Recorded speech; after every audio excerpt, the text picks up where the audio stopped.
চিংড়ি মুড়ি ফেলে না দিয়ে চলুন আমরা মজাদার একটি মিষ্টি রেসিপি তৈরি করি। ভীষণ একটি মজাদার মিষ্টি রেসিপি। মুড়ির কালোজাম বলতে পারেন কিংবা মুড়ির মাখন মিষ্টিও বলতে পারেন। হ্যালো, আসসালামু আলাইকুম। আশা করি আপনারা সকলেই ভালো আছেন। আজকে আমি আপনাদের মাঝে নিয়ে এসেছি চিংড়ি মুড়ি দিয়ে একটি ভীষণ মজাদার কালোজাম বা মাখন মিষ্টি। তাহলে চলুন কথা না বাড়িয়ে শুরু করি। এখানে আমি চিনি, ডিম, মুড়ি এবং যাবতীয় যা যা লাগবে আমি সব এখানে নিয়ে নিয়েছি। আমি আপনাদের পরিমাণটা দেখিয়ে দিচ্ছি। এখানে আমি এই কাপে 3 কাপ মুড়ি নিয়েছি, 2 চামচ চিনি নিয়েছি এবং 2টো ডিম নিয়েছি এবং শিরা তৈরি করার জন্য 1 কাপ চিনি নিয়েছি এবং 2 প্যাকেট গুঁড়া দুধ, আধা কেজি লিকুইড দুধ, গরুর দুধ দিয়েছি আমি এখানে। তাহলে চলুন আমরা কথা না বাড়িয়ে চুলায় চলে যাই। এখানে আমি একটা কড়াই বসিয়ে দিয়েছি। আমার চিংড়ি মুড়িগুলো আমি একটু মচমচে করে নিব। আমি এটাকে ভেজে নিচ্ছি। মচমচে করে নিলে আমার বেটে নিতে সহজ হবে এবং ভীষণ মিহিন হবে। আর যদি আপনি ভালো মুড়িতে করেন তাহলে আরও বেশি ভালো হবে, আপনার ভাজার কোনো প্রয়োজন নেই। পর্যায়ে আমি সুন্দর করে ভেজে নিচ্ছি মচমচে করে। ভীষণ মজাদার। আমিও জানতাম না যে এত মজা, আমি নিজে খেয়েই প্রেমে পড়ে গিয়েছি। দেখুন আমার ভাজা এই পর্যায়ে কিন্তু শেষ। আমি এবার শিলনোড়ায় চলে যাব। এখানে আমি আপনাদের ব্লেন্ডার থাকলে আপনারা ব্লেন্ডারও করে নেবেন। আমার ছিল না বলে আমি শিলনোড়ায় করে নিয়েছি।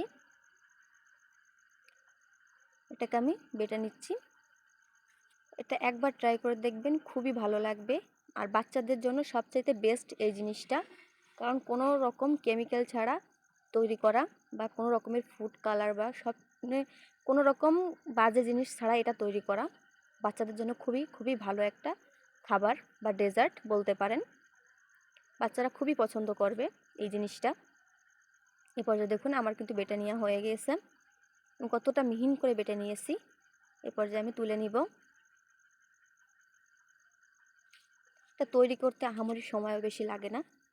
এই দেখুন আমি বেটে নিয়েছি। এবার আমি আর একটা কড়াইতে 1 কাপ দুধ দিয়েছি এবং 2 চামচ চিনি, 1 চিমটি লবণটা দিয়েছি জাস্ট স্বাদ বাড়ানোর জন্য। না দিলেও পারবেন, কোনো সমস্যা নেই, স্কিপ করতে পারেন। এরপর যে আমি এটাকে নেড়েচেড়ে উতলিয়ে নিব। এটা উতলানোর সাথে সাথেই কিন্তু আমি মুড়ি বাটাটা দিয়ে দিব। এরপর যে মুড়িটা দিয়ে দিলাম।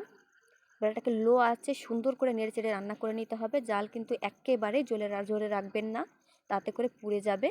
এই দেখুন আমি লো আঁচে সুন্দর করে রান্না করে নিয়েছি। দেখুন কড়ার গাছ ছেড়ে দিয়েছে কিন্তু এ পর্যায়ে আমার হয়ে গিয়েছে। আমি এটাকে নামিয়ে নিচ্ছি। এবার আমি শিরাটা তৈরি করে নিব। 1 কাপ চিনিতে আমি 2 কাপ পানি দিয়েছি। 2 কাপ পানি হলেই যথেষ্ট। 1 চিমটি লবণ, সামান্য একটু লবণ দিয়েছি, আপনি না দিলেও পারেন, কোনো সমস্যা নেই। এবার এটাকে আমি গলিয়ে নিব। এ পর্যায়ে 2টো গরম মশলা দিব ফ্লেভারের জন্য। গরম মশলা 2টো দিলে অনেক সুন্দর একটা স্মেল আসবে। দেখুন আমি কতটা সময় নেটে জ্বালিয়েছি। এটা আমি 3 থেকে 4 মিনিট জাল করে নিয়েছি। দেখুন সুন্দর মতো বলক এসে গিয়েছে কিন্তু। ওই যে আমি এটাকে রেখে দিব, ঢেকে রেখে দিব। এবার আমি মিষ্টি যে ডোটা রেখেছিলাম সেটা মিক্সড করা শুরু করব। আমি সেই 2 প্যাকেট দুধ দিয়ে দিব এখানে। আপনাদের কাছে বেশি গুঁড়া দুধ থাকলে আপনারা বেশিও দিতে পারেন। গুঁড়া দুধটা দিয়ে জাস্ট শুধু স্বাদের জন্য। গুঁড়া দুধটা দিলে অনেক বেশি স্বাদ হয় বা মজা লাগে খেতে। আমার ভিডিও যদি কোনো খারাপ পরিবেশ দেখতে পান তাহলে অবশ্যই কমেন্টে জানাবেন, তাতে করে আমি পরবর্তী ভিডিওতে এটা চেঞ্জ করে ফেলবো। দেখুন আমার মেয়ে কতটা ব্যস্ত হয়ে গিয়েছে এটা খাওয়ার জন্য। সে খুবই পছন্দ করে এই জিনিসটা। পর্যায়টাকে আমি সুন্দর করে মুথে নিব। খুবই সুন্দর করে মুথে নেবেন, সময় নিয়ে মুথে নেবেন।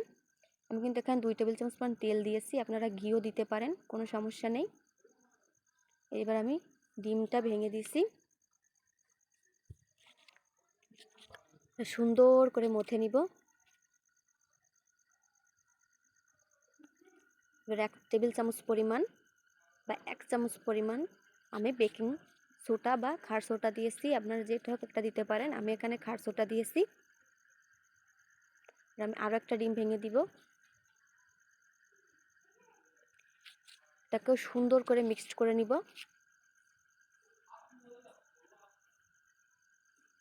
এটা যত সময় নিয়ে করবেন, মথে নেবেন, তত বেশি ভালো হবে। এই দেখুন আমার হাতে কিন্তু লেগে আসছে। এই পর্যায়ে আমি এটাকে আধা ঘন্টার জন্য রেস্টে রেখে দিব, তাতে করে অনেক সুন্দর হবে। আধা ঘন্টা পরে দেখুন আমি ফিরে আসছি।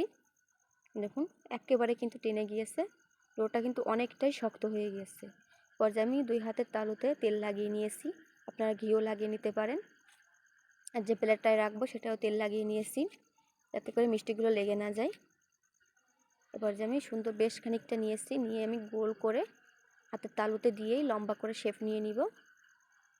আমার মেয়ে এত বেশি ব্যস্ত হয়ে গেছে খাওয়ার জন্য যে আমি তাড়াতাড়ি শেপগুলো দিয়ে নিয়েছি।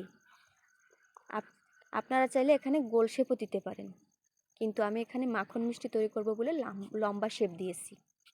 আপনারা গোল শেপও দিতে পারেন, কোনো সমস্যা নেই। এই দেখুন আমি কত সুন্দর করে শেপ দিয়ে নিচ্ছি। এটা একবার তৈরি করে খেয়ে দেখবেন, খুবই ভালো লাগবে। দেখুন আমার সবগুলো তৈরি করা কিন্তু শেষ।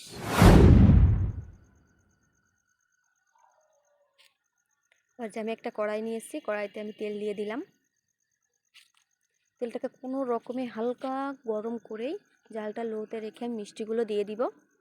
জালটা কিন্তু একেবারে জোরে দেওয়া যাবে না, তাতে করে মিষ্টির ভিতরে কাঁচা থাকবে এবং বাইরে একেবারে লাল হয়ে পুড়ে যাবে, খেতে বা মিষ্টি ভেজতেও সমস্যা হবে। এই দেখুন আমি লো আছে কত সুন্দর করে ভেজে নিচ্ছি। আমার মিষ্টিগুলো কতটা ফুলে টুবু টুবু হয়েছে, কত সুন্দর একটা কালার এসেছে। আমার বাচ্চা তো অলরেডি নামানোর সাথে সাথেই দুটো খাওয়া হয়ে গেছে, সে খুবই পছন্দ করেছে এই মিষ্টিটা। দেখুন কত সুন্দর কালার এসেছে, দেখলেই ইচ্ছে করছে এখনই খাওয়া শুরু করি। আমি এবার সবগুলো নামিয়ে বাকিগুলো দিয়ে দিব।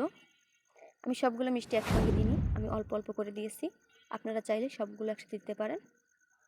এ পর্যায়ে দেখুন কত সুন্দর হয়েছে মিষ্টিগুলো দেখতে, একেবারে কালো মিষ্টি হয়েছে।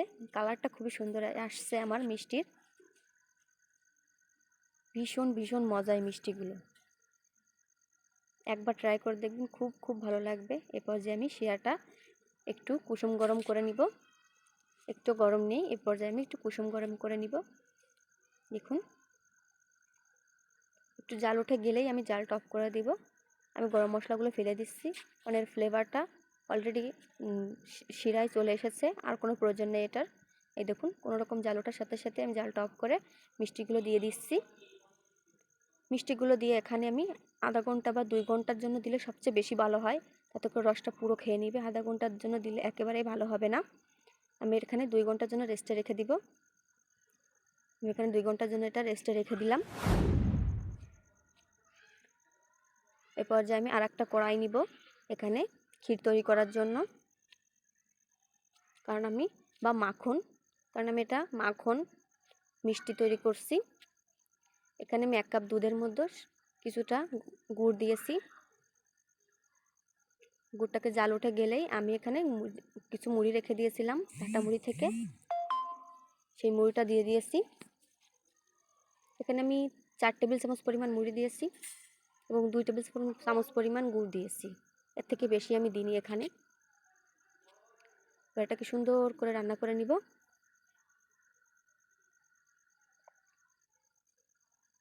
দেখতেই পাচ্ছেন আমি কত সময় নিয়ে সুন্দর করে এই ক্ষীরটা বা মাখনটা তৈরি করছি। এই মাখনটার জন্য কিন্তু মিষ্টিটা অনেক বেশি স্বাদ হবে এবং দেখতেও খুবই খুবই ভালো লাগবে। দেখলেই মন চাইবে একবার ট্রাই করে দেখতে। মাখনটা শেষ। এই দেখুন মিষ্টিটার রস কিন্তু একেবারেই টেনে নিয়েছে। এই পর্যায়ে আমি ডেকোরেশন করে দেখাবো আপনাদের, কেটে কেটে দেখাচ্ছি। এই দেখুন মিষ্টিটা একেবারে টইটুম্বুর হয়ে গেছে রসে, কি সফট হয়েছে, ছুরি দেওয়ার আগেই কেমন যেন ভাগ হয়ে পড়ছে। এই দেখুন কি সুন্দর লাগছে দেখতে। এবার যে মাখনটার ভিতরে দিয়ে দিচ্ছি। আপনারা এই মাখনে গুড় বদলে আপনি চিনি ব্যবহার করতে পারেন বা ছানাও দিতে পারেন, কোনো সমস্যা নেই। আমার কাছে যেটা ছিল হাতের কাছে, আমি সেটা দিয়ে আপনাদের মাখন তৈরি করে দেখিয়েছি, কারণ আমি মুড়ির মাখন মিষ্টি বানিয়েছি, তাই আমি মুড়ি দিয়ে সব কিছু করার চেষ্টা করেছি। এটা কিন্তু ঘরে থাকা উপকরণ দিয়েই তৈরি করা হয়েছে, বাইরের কোনো উপকরণ কিন্তু এতে অ্যাড করিনি। জাস্ট শুধু বেকিং সোডাটা বা বেকিং পাউডার, এটা স্বাভাবিক সবার ঘরেই কম বেশি এখন থাকে। এভাবে একবার ট্রাই করে দেখবেন, খুবই ভালো লাগবে। আমি 4টা মিষ্টি আমার বাচ্চার জন্য আলাদা রেখে দিয়েছি, কারণ এই ভিতরের পুরটা অনেক বেশি মিষ্টি, সে খেতে পারবে না। এই দেখুন কত সুন্দর, কত সুন্দর, ভীষণ ভীষণ মজাদার এই মাখন মিষ্টিটি। আমি আপনাদের কেটে দেখাচ্ছি। দেখুন কত সুন্দর লাগছে দেখতে, আমি আপনাদের কেটে দেখাচ্ছি। এই দেখুন একেবারে চামচ দেওয়ার আগেই কিন্তু একেবারে সফট, ভীষণ সফট, ভীষণ মজাদার। যদি আপনাদের আমার ভিডিও ভালো লাগে অবশ্যই লাইক কমেন্ট শেয়ার করবেন, আর পরবর্তী কোন ভিডিওতে অবশ্যই বলে যাবেন। আসসালামু আলাইকুম।